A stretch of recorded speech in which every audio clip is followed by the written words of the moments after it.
इणीयतच्चुवलब्धि विना सम्मत्तुवलब्धि नत्तिणीय मेले सम्मत्तुवलब्धि विना निब्बाणं नत्तिणीय मेणे नियतच्चुवलब्धि विना सम्मत्तुवलब्धि नत्तिणीय मेणे सम्मत्तुवलब्धि विना निब्बाणं नत्तिणीय मेणे। बोलिए।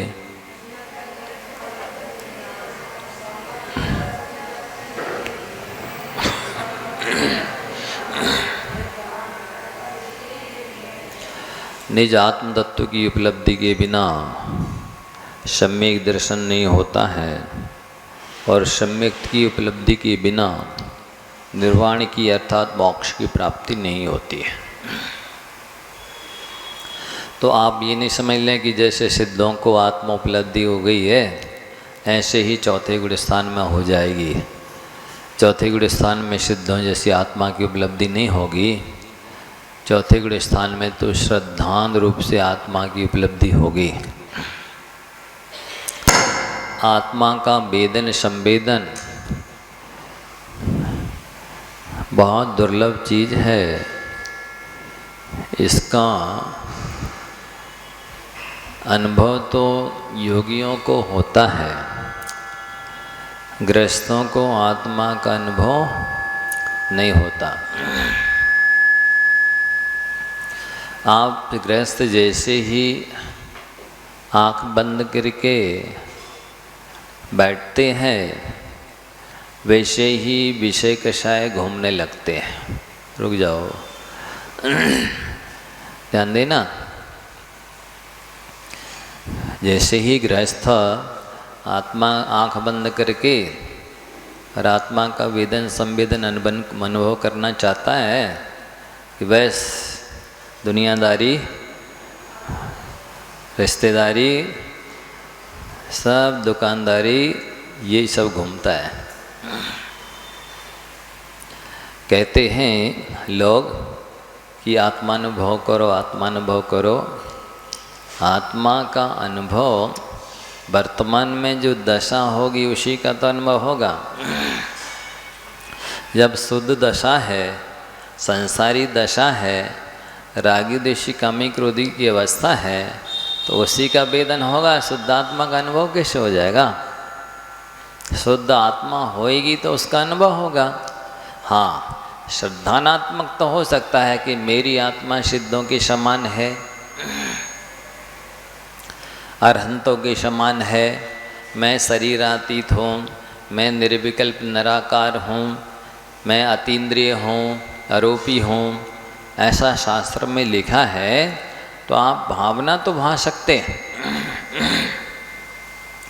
उस तरह से कल्पना कर सकते हैं कि हम सिद्धों के समान हैं, हमारी आत्मा में अनंत गुण हैं, हमारी आत्मा में अनंत ज्ञान है, हमारी आत्मा में अनंत सुख है। ये जो सूत्र दिए ना मागनंदी आचार्य जी के, ज्ञायक स्वरूपो हम, ज्ञानानंद स्वरूप हम, क्रोध रहितो हम, मान रहितो हम, हैं, माया रहितो हम, लोभ रहितो हम। तो ये चिंतन अलग बात है। श्रद्धान होना, शास्त्रों के बल पर जानना, उस तरह की भावना भाना, ये तो अलग चीज़ है। और वैसा वेदन करना अलग चीज़ है। अच्छा, आप लोग ये बताइए, आपने जैसे मान लो सम्मेद शिखर जी जाने का निर्णय लिया तो सम्मेद शिखर जी पहुंचने के बाद जो आनंद आएगा, क्या वो आनंद आने लगा? नहीं ना, नहीं आएगा। अभी तो निर्णय किया है। फिर अब दुकानदारी की झंझट, दुनियादारी की झंझट छोड़ कर के आप ट्रेन में बैठ गए मान लो, तो ठीक है, यहाँ जो संकल्प विकल्प थे उतने मिट गए। नहीं समझे? अब यात्रा का आनंद आने लगा। पर शिखम्बे शिखर जी में पहुंचने के बाद जो आनंद आता है वो तो यात्रा इस ट्रैवलिंग में भी नहीं आएगा, है ना। और चलो शिखर जी पहुंच गए,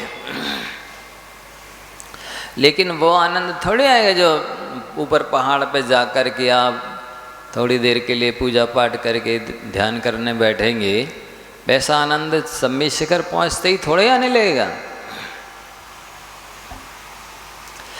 वहाँ पर और मान लो वहाँ पर मोबाइल ले गए, पारसनाथ की टॉक पे हेलो इस तरह से बात करने लगे, तो सम्मी पारसनाथ की टॉक पर पहुँचने का बाद भी वो आनंद नहीं आएगा जो निर्विकल्प आनंद है, जो शांति का आनंद है, सहजानंद है, स्वाभाविक आनंद है, वो तो फिर भी नहीं आएगा, क्योंकि मोबाइल ऑफिस तो आपके साथ ही में है। फिर घंटी फिर घंटी फिर घंटी। तो इस दृष्टांत से आप समझ सकते हैं कि जैसे कोई ने स्वाध्याय किया, प्रवचन सुना, आत्मा के बारे में सुना, तो ठीक है, अच्छा मेरी आत्मा ऐसी है, सिद्धों के समान है, अनंत गुणों का भंडार है, अनंत शक्तियों का भंडार है, ठीक है, श्रद्धान होने का अपना आनंद है, लेकिन इसका मतलब वो तो नहीं है कि वो सिद्धों जैसा आनंद हो जाए। सिद्ध बनने के बाद जो आनंद आता है वो आ जाए आपको, हाँ, मुनि बनने के बाद जो आनंद आता है वो आपको अभी आ जाए गृहस्थावस्था में। हाँ बोलो, कल्पना भले कर लो शेख चिल्ली की तरह, हाँ नहीं समझे, शेख चिल्ली की तरह कल्पना आप कर सकते हैं, वो बात अलग है, लेकिन वैसा आनंद आना साधु बन के तो छडाला में नहीं पड़ते। यो चिंत निज में थिरे भय, तीने अकथे जो आनंद लहो, सो इंद्र नागे नरेंद्र बा, अहे मेंद्र के नाही कहो। जब मुनि महाराज संसार शरीर भोगों के स्वभाव का चिंतन करके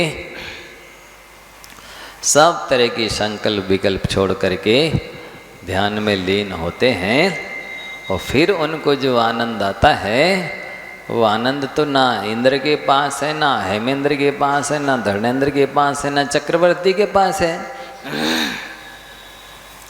उस आनंद की क्वालिटी और क्वांटिटी ही अद्भुत होती है, उसके लिए कोई दृष्टांत ही नहीं है, वो तो गूंगे के गुड़ की समान है।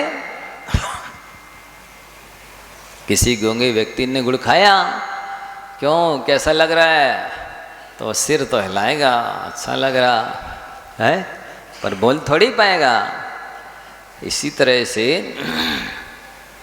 मुनि महाराज को जो आनंद आता है वो भी कौन से मुनि महाराज को, जो लौकिक सांसारिक झंझटों से संकल्प विकल्पों से दूर हैं, बिल्कुल ध्यान में लीन हैं और सब तरह से निराकुल हैं,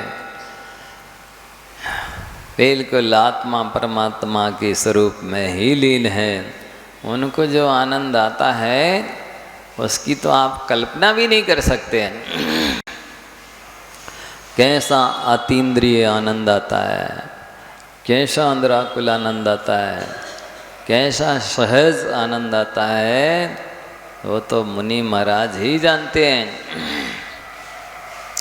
उसको तो जानते मात्र हैं, वो बोल भी नहीं सकते हैं। जिनको आ रहा है वे बता नहीं सकते कि हमको कैसा आनंद आता है आत्मा में लीन होते हैं, तब वो तो शब्दों से मोटा मोटी चर्चा कर लें, बात अलग चीज़ है।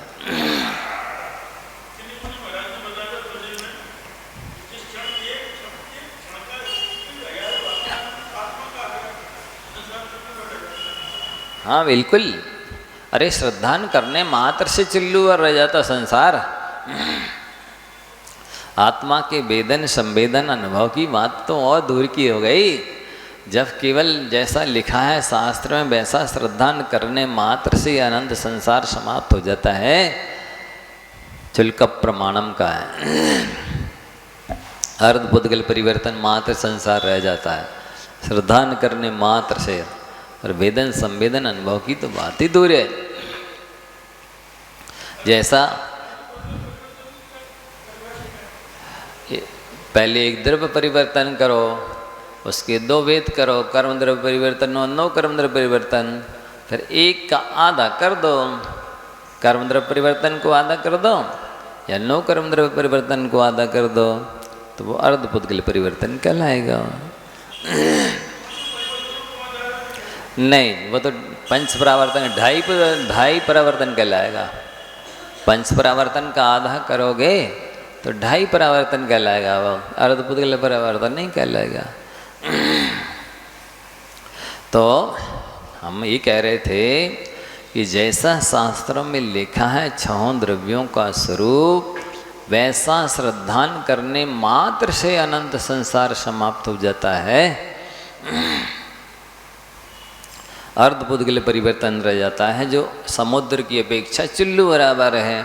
अनंत संसार की अपेक्षा से अर्ध पुद्गल परिवर्तन है, वो भी बड़ा है, उसमें भी असंख्या 24 ही हो जाएंगे, 1-2 नहीं। अर्ध पुद्गल परिवर्तन के काल में असंख्या 24 ही हो जाएंगे, तब कहीं वो पूरा होगा। केवल ज्ञान का विषय है वो भी।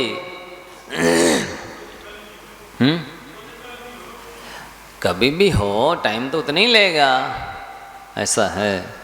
तो यहाँ जो कहा गया, या तो अपन लगाएंगे कि निज आत्म तत्व की उपलब्धि के बिना नियम से सम्यक की प्राप्ति नहीं होती, और सम्यक की प्राप्ति के बिना नियम से निर्वाण नहीं होता। तो यहाँ वीतराग सम्यक दर्शन लगाना चाहिए। वीतराग सम्यक दृष्टि को ही आत्म उपलब्धि होती है, क्योंकि उनकी आत्मा राग से रहित हो जाती है। तो जैसा सिद्ध वीतराग हैं, केवल यानी वीतराग है, वैसे वो हो गए वीतराग सम्यक दृष्टि। इस अपेक्षा से फिर भी जैसा सिद्धों की दशा है, वैसी दशा तो नहीं होगी। सिद्धों की बात अलग ही है। सिद्ध क्या जब कहते हैं कि अरहंतों को अनंत सुख है, अव्यावाद सुख नहीं है। जो अरहंत भगवान जिनके 4 घातीय कर्म नष्ट हो गए, अनंत चतुष्टय प्रकट हो गया, जो उनके लिए सिद्धों जैसा सुख नहीं है। फिर उसके नीचे वालों की तो बात ही अलग है। यदि सिद्धों जैसा सुख अरहंतों के हो जाता, तब फिर भी मान लेते कि ये गुण मार्गणाओं के अंतर्गत हैं, गुण स्थानों के अंतर्गत हैं, इन्हें भी सिद्धों जैसा सुख हो गया। तो फिर नीचे के गुण स्थानों में भी आत्मा की उपलब्धि हो जाएगी, आंशिक रूप से ही सही।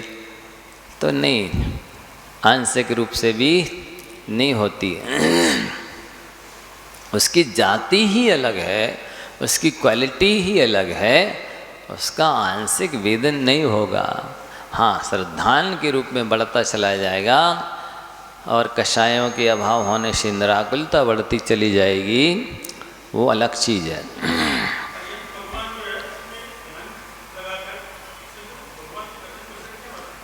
वो बुद्धिपूर्वक ध्यान लगाएंगे भी नहीं, क्योंकि मोहिनी कर्म का वहाँ हो गया, बुद्धि बची नहीं। अब तो सीधा केवल ज्ञान है, तो केवल ज्ञान के माध्यम से ही देखते हैं वो।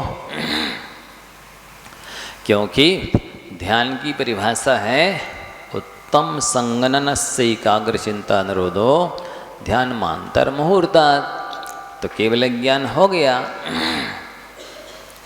मन के माध्यम से जो किसी पदार्थ पर ध्यान टिकता था, वो मन ही नहीं बचा, तब ध्यान मन से तो होगा नहीं।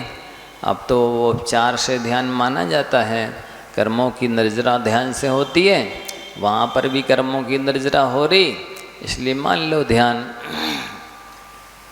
वस्तुतः तो जो मन से होने वाला ध्यान था कि किसी एक पदार्थ पर उपयोग कर टिक जाना, मन का टिक जाना, वो होता ही नहीं है। 3 लोग 3 काल को एक समय में एक साथ देख रहे, जान रहे, अब कैसा ध्यान।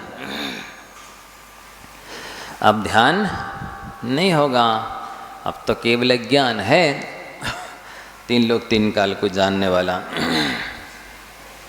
ध्यान तो एक एक पदार्थ पर टिकता है और ज्ञान केवल ज्ञान एक साथ होता है, तो वो ध्यान की परिभाषा ही घटित नहीं होगी उधर। तो ध्यान होना तो बात की बात है, ध्यान तो छद्मस्तों के होता है और छद्मस्त वो बचे नहीं। केवल ज्ञानी हो गए तो उनका तो उपचार से ध्यान है। ध्यान तो वास्तविक अपन लोगों का छद्मस्तों का होता है। तो ये हम कह रहे थे कि यहाँ जो निज तत्व की उपलब्धि होने वाले को ही सम्यक दर्शन होता है, तो श्रद्धानात्मक तत्व की उपलब्धि इधर होगी और ज्ञानात्मक तत्व की उपलब्धि ऊपर के गुण स्थानों में भीतराग सम्यक दृष्टियों में केवल ज्ञानियों में होगी। ऐसी गाथाओं की अर्थ वास्तविक समझना चाहिए, नहीं तो नहीं। रहनसार ग्रंथराज में लिखा है निज तत्व की उपलब्धि हुए बिना सम्यक दर्शन नहीं होता। तो यही सम्यक की उपलब्धि हो जाएगी तो कोई काहे को चारित्र धारण करेगा और काहे को तपस्या करेगा और काहे को सिद्ध अवस्था प्राप्त करना चाहेगा। क्योंकि आत्मोपलब्धि के लिए ही तो सिद्धि की प्राप्ति की जाती है, वो यही हो गई। सिद्धि शापतो आत्मोपलब्धि, सिद्धि किसे कहते, जहाँ पर स्वात्मा की उपलब्धि हो जाती है वो यही हो जाएगी। तो यहाँ ऐसा शास्त्र से भी विरोध आएगा। हाँ, गुड़स्थान नहीं, गुड़स्थान तो है लेकिन सारी व्यवस्था ही चरमरा गई है। जब केवल ज्ञानी को समोषण में दस्त लग सकते हैं, उनके वस्त्र सहित को केवल ज्ञान हो सकता है, स्त्री को मुक्ति हो सकती है, पर तीर्थ वालों को जैनेतरों को भी मुक्ति हो सकती है, शूद्र को भी मुक्ति हो सकती है, मरुदेवी को हाथी पे बैठे बैठे केवल ज्ञान हो गया, दासी को झाड़ू लगाते लगाते केवल ज्ञान हो गया। इस टाइप की मान्यताएं कल्पनाएं जहाँ पर हैं वहाँ वस्तु स्वरूप की सिद्धि कैसे होगी। केवल ज्ञान माने वही मानते होंगे जो तीन लोग तीन काल को एक समय में एक साथ जानता देखता है, और क्या केवल ज्ञान की परिभाषा तो वही होगी। अब ये तो बहुत विचित्र बातें हैं ऐसी, कैसे लोगों ने इस तरह के कथन कर दिए और मानने वाले मानने लग गए हैं। जब झाड़ू लगाते लगाते केवल ज्ञान हो रहा तो दीक्षा लेने की क्या आवश्यकता है। बहुत विषमता है, जमीन आसमान का अंतर, कहीं संगति बैठती नहीं। वो तो बाद में और परिवर्तन होता चला गया, जैसे जैसे बाद में हुए उनके अनुयायी अपने हिसाब से लिखते चले गए, व्याख्या करते चले गए। बहुत विषमता है, नाम की जैन हो गए अब तो। व्याख्या में, चर्चा में, चर्या में, सब में जमीन आसमान का अंतर है।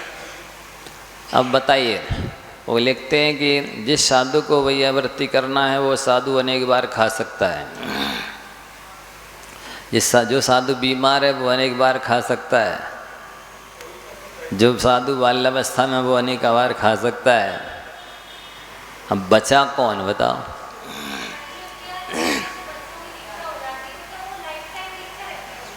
नहीं, ऐसा कुछ नहीं है। कुछ समय के लिए दीक्षा कर दी, पढ़ा लिखा करके फिर जाओ तो गृहस्थी बसाना चाहो तो बसा लो। कुछ धर्म है नहीं निश्चित फिक्स है, अपने हिसाब से चलाते रहते। मैंने एक उनकी समीक्षा पढ़ी थी तो उसमें तो ये लगा कि साधुओं के धर्म से श्रावक का धर्म कठिन है, साधु का सरल है। कई तो वे उपकरण रख सकते हैं, क्या क्या नहीं कर सकते। जूते वो पहने, चाहे छाता वो लगाए, बहुत लाठी रखते, पता नहीं क्या क्या सब कुछ कर सकते। यहाँ तक लिखा है कि यदि आवश्यकता पड़ जाए तो अपवाद के रूप में ड्रिंकिंग भी कर सकते, दवाई के रूप में मांस भी खा सकते हैं, और कोई अभी अभी प्रारंभिक साधक हो तो पर स्त्री गमन भी कर सकते। अब क्या बचा धर्म? किसी धर्म कहें, किसी क्या कहें, नियम संयम कहें, होटलों पे जाके भी मांग के खा लें। हाथ नहीं धोना चाहिए, चाहे आपके हाथ विष्ठा से भी लिप्त हों तो वैसे ही दे दो। हाथ धो लिए तो उद्दिष्ट हो जाएगा। ऐसा विचित्र धर्म है वो, जिसकी व्याख्या ही करना बड़ी विचित्र है।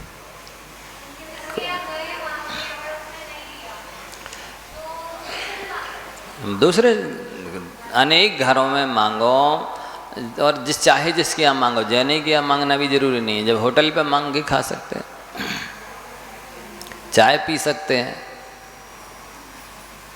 पानी पीने का कोई नियम नहीं है, भोजन का है, उसमें भी कोई विधि विधान है ही नहीं।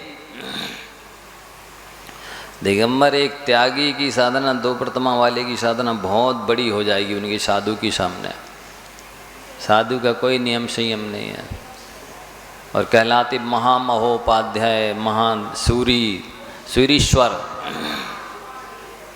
ऋषि, महर्षि सब कहलाते हैं, लिखते हैं, लेकिन चर्या के नाम पर कोई है ही नहीं।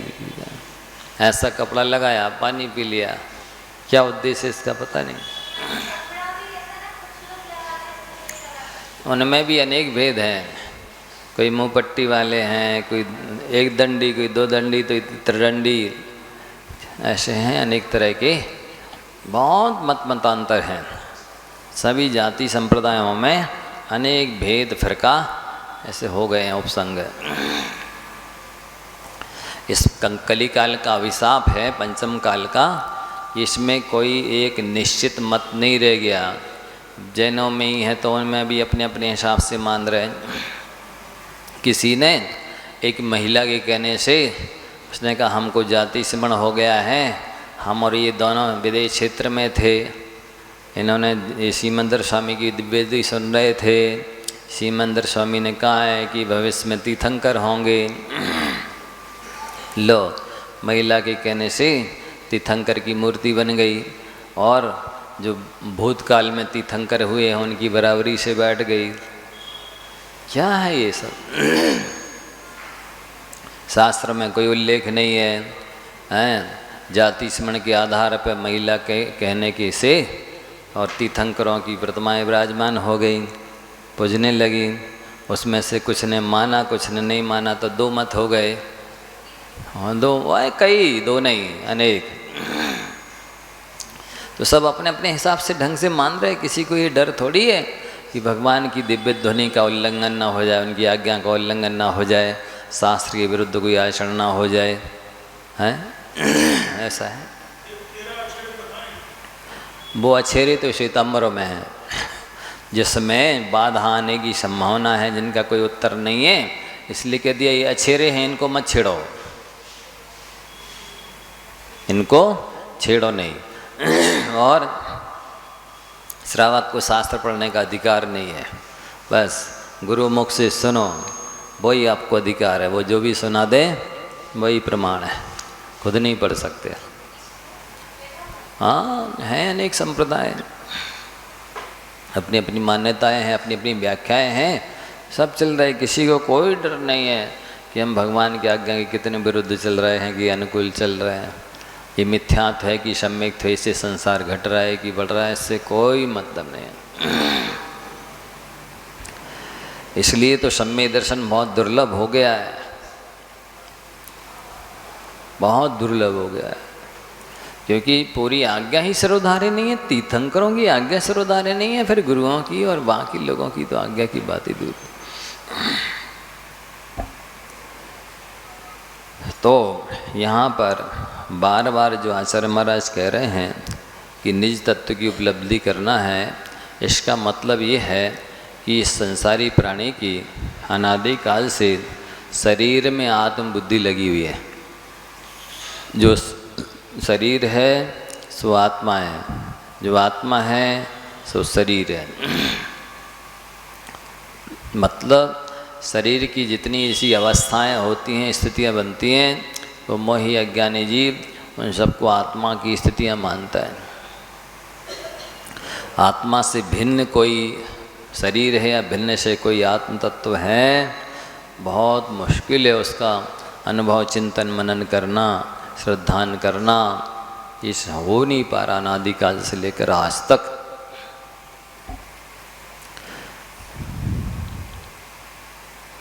और शरीर को आत्मा मानना ही नए नए शरीरों को निमंत्रण देना है, नए नए शरीरों को धारण करने का कारण है।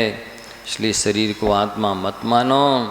आत्मा शरीर से भिन्न है, उसका रूप, उसका स्वरूप ही भिन्न है। अब ज्ञान विहीन तप की शोभा नहीं है, ये कह रहे। साल विहीणो रावो दान दया धम्म रहिए गिहे सोहा। हृणान विहीण तवो विये जीव देह विनाशो हाना। शाल विहीणो रावो दान दया धम्म रहिए गेहे सोहा। हृणान विहीण तवो विये जीव देह विनाशो हाना। अब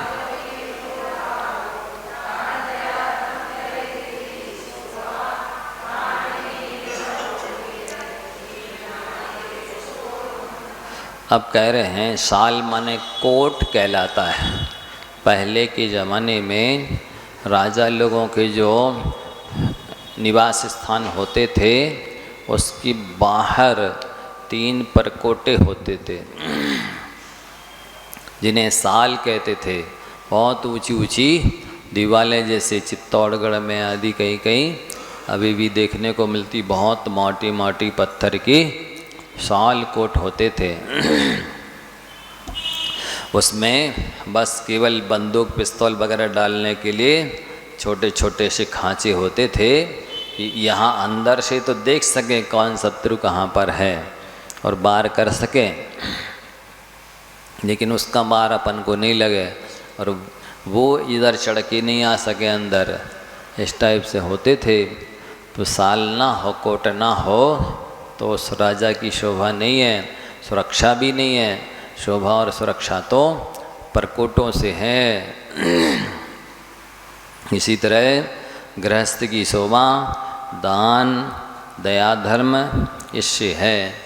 दान नहीं देता है, दया नहीं पालता है, पूजा इत्यादि नहीं करता है, उस गृहस्थ की शोभा नहीं होती। देख लो आप कितनी संख्या में ऐसे लोग हैं इनको कोई न दया से मतलब है, न दान से मतलब है, न पूजा से, और साधुओं से दूरी की बात है। 99% लोग ऐसे हैं जो मंदिर आते हैं, वहीं दर्शन करना तो दर्शन करके चले जाते,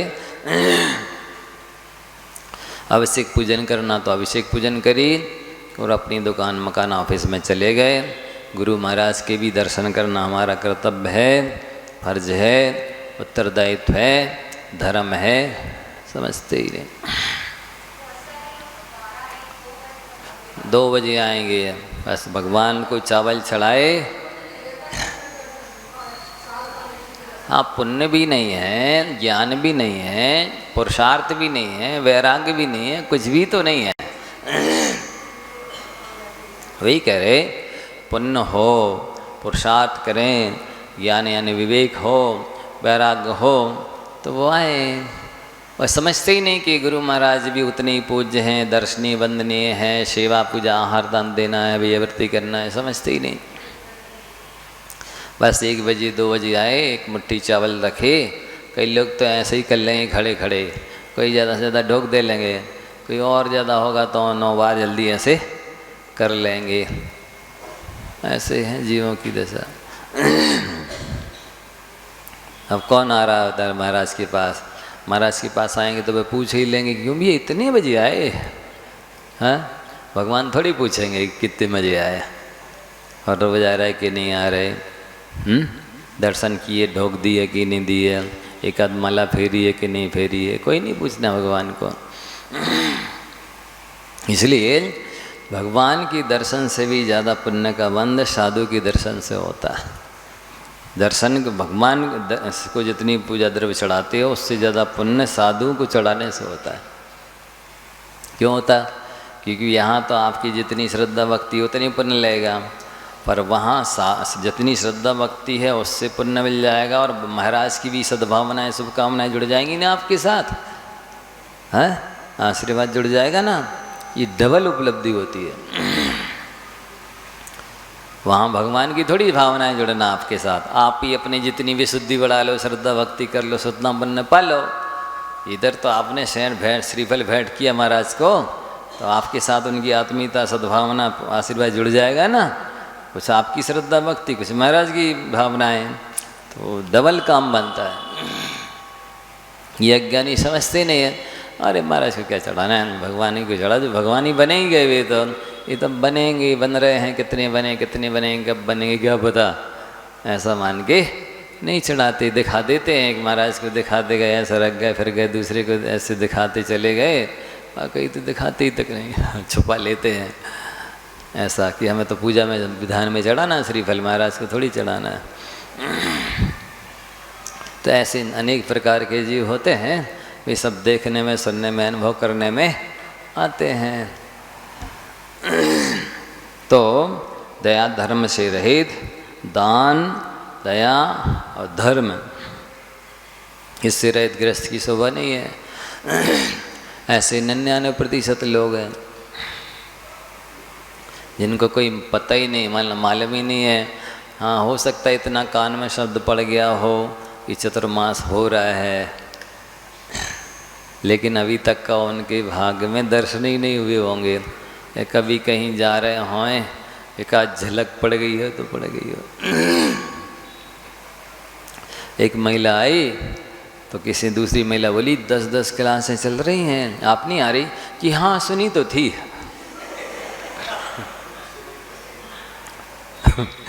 क्या बोलती है वो? हाँ सुनी तो थी कि 10 क्लासें चल रही है।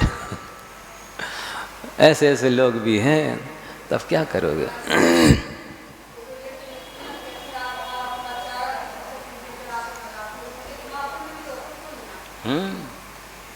पुण्य है लेकिन पुरुषार्थ नहीं करते ना, तो पुण्य फलीभूत नहीं होता है। पुण्य के साथ साथ पुरुषार्थ भी चाहिए, ज्ञान वैराग्य भी चाहिए, तब वो पुण्य काम में आता है। तो राण भीण तबो भी है, कई ऐसे हैं तपस्या करते हैं, भूख सहते, प्यास सहते, ठंडी गर्मी सहते, डांस मच्छर सहते, और बड़े बड़े बालों के रखने से जुआ इत्यादि काटते भी सहते। कब भभूत लगा लें उससे खुजली हो रही तो वो सहन करते, नहाते नहीं हैं। कोई ऐसे भी हैं, कोई खड़े ही रहते हैं, बैठते नहीं हैं, कोई बैठते हैं पर लेट के नहीं सोते इत्यादि। काय क्लेश तो करते हैं, लेकिन ज्ञान है ही नहीं कि क्यों करना, कैसे करना, आगम के अनुकूल है कि नहीं ये तपस्या। उस तपस्या का भी कोई फल नाम मात्र, थोड़ा सा पुण्य बंद हो जाएगा, भवनात्रक में चले जाएंगे। लेकिन यदि सम्यक ज्ञान के साथ थोड़ी सी भी तपस्या करे तो अनंत गुना फल है। विवेक पूर्वक करे तो उसका अनंत गुना फल है। विवेक तो है ही नहीं, करते रहते हैं तो वही मजदूरी सी मिल जाती है। जैसे मजदूर दिन भर पत्थर फोड़ता है, लोहा कूटता है, मिट्टी खोदता है, लकड़ी काटता है, कितना पसीना बहा देता है, कितना श्रम करता है, लेकिन शाम को कितने मिले? 500 रुपया, 200, 400, 500, 1000 रुपया बस। और दूसरे लोग जो हैं विवेकी हैं, एक फोन में ही लाखों करोड़ों कमा लेते हैं, ऐसनों में ही लाखों करोड़ों कमा लेते हैं। तो ये विवेक होना चाहिए ना, योग्यता होना चाहिए ना। यही जैसा इस लौकिक क्षेत्र में है कि जो जितना ज्ञानी है वो उतने पैसे कमा लेता है, जैसी जिस प्रकार की योग्यता है, विवेक है, सभ्यता है, टेक्निक है, उसके हिसाब से पैसे कमा लेते। ठीक है, ऐसे ही धर्म के क्षेत्र में भी है। जो जितना ज्ञानी वैरागी है वो उतना थोड़ी तपस्या करता है, थोड़ा श्रम करता है, भारी कर्मों की निर्जरा करता है, बहुत भारी पुण्य बांधता है। इस धर्म के क्षेत्र में भी ऐसा है, लेकिन वे स्वाध्याय को महत्व ही नहीं देते, स्वाध्याय नहीं करना सुनना चाहते हैं। नहीं, वो तो हम अपने हिसाब से करेंगे। मतलब अज्ञानी के साथ एक ऐसा अभिशाप जड़ा होता है कि वो अज्ञानी होते हुए भी अपने को सबसे बड़ा ज्ञानी समझता है, इसलिए वो दूसरे किसी ज्ञानी का सुनना पसंद ही नहीं करता है, किसी की सलाह लेना नहीं चाहता है, सुनना नहीं चाहता है, उसके अनुसार चलना नहीं चाहता है। स्वच्छंद आचरण को वही वो सब कुछ समझता है, ऐसा है। तो ज्ञान विहीन तपोबिये शोहाना, ज्ञान से रहित तपस्या करोगे, उस तपस्या की शोभा नहीं है, मोक्ष मार्ग उपयोगी नहीं होगी। ना संख्यात गुणी पाप कर्म की नजरा होगी, ना ही मोक्ष मार्ग प्रशस्त होगा, और वर्तमान में भी जो आनंद आना चाहिए वो नहीं आएगा। ज्ञानी को जो आनंद आता है, अज्ञानी को कहाँ आएगा वो आनंद? वस्तुतः संसार में दुख अज्ञानियों को है, ज्ञानियों को काहे का दुख है? ज्ञानी को तो आनंद ही आनंद। जैसे जिसके पास आंखें नहीं, अंधकार तो उसके लिए है, जिसके पास आंखें हैं उसके लिए काहे का अंधकार? तो आँखों के स्थानापन्न जो ज्ञान है, इसके पास उसे काहे का दुख? और अज्ञान के स्थानापन्न जो अज्ञान रूपी आँखें नहीं है, उनके लिए दुख है। जीव देह बिना सुहाना, और देह जीव के बिना देह की शोभा नहीं है। डेथ बॉडी की क्या कीमत है? जैसे ही प्राण निकले सो गद्दा के पलंग के नीचे उतार के रख देते हैं। वस्तुतः देखा जाए सारा ठाट बाट तो आत्मा का है, सारा जो कुछ भी है वैभव आनंद वो आत्मा का है। यत निश्चय गौ शमो सब्बत सुंदरो लोए, बंद कहा यत तेण विसंवादनी हुई। तीनों लोक में यदि सबसे सुंदर कोई पदार्थ है तो पर द्रव्य से भिन्न एक आत्म तत्व है। बताओ, आत्मा इस शरीर के अंदर है इसलिए अच्छे अच्छे कपड़े पहना रहे हो, आत्मा इस शरीर के अंदर है इसलिए अच्छा अच्छा भोजन करा रहे हो, आत्मा इस शरीर के अंदर है इसलिए इसको गद्दों पर डल्लव के और कुर्सी सोफा सेट इत्यादि पर बिठा रहे हो। आत्मा इस शरीर के अंदर है इसलिए सारे पैसे और फैसिलिटी कोठी बंगला है। आत्मा को निकल जाने दो, फिर इस मुर्दे के लिए नहलाओगे, खिलाओगे, पिलाओगे। हाँ, रामचंद्र जी ने खिला पिला दिया होगा 6 महीने तक। हाँ, 6 महीने से ज़्यादा तो कोई भी मुर्दे को नहीं खिलाता पिलाता है। वो चारित्र मोहिनी कर्म के उदय में मैं एक जीवम ज़्यादा से ज़्यादा 6 महीने तक लेकर के मुर्दा को भटक सकते हैं। एक संस्थान है, उनमें उनके बाबा को मरे को 10 साल हो गए। वो बाबा को डीप फ्रीजर में 10 साल से रख रखा है, क्योंकि अरबों की संपत्ति थी। तो सारे शिष्यों को मतलब ये है कि किसको मिलेगी उनकी संपत्ति। 10 साल से उनको डीप फ्रीजर। लो, डेथ बॉडी को 10 साल से रखे हैं तो क्या होगा उससे रखने से? अब निर्णय कौन देगा, कौन बात? नहीं, महासमाधि सही, लेकिन इस डेथ बॉडी का क्या करेंगे?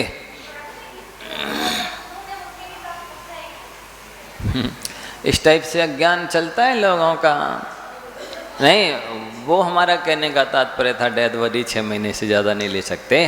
वो बलभद्र नारायण का रहता है ना आपस में प्रेम, तो उसकी वजह से वो राम लक्ष्मण को लिए रहे और कृष्ण बलदेव कृष्ण के शरीर को लिए घूमते रहे। वो अलग चीज़ हो गई। ये डेथ बॉडी को रखना, ये मोह का महात्म्य, ये अलग चीज़ हो गई। ये तो वैसे मेडिकल साइंस वगैरह में भी कई डेथ बॉडियों को रखे रहते हैं। हाँ, वो प्रैक्टिकल के हिसाब से वो अलग चीज़ है।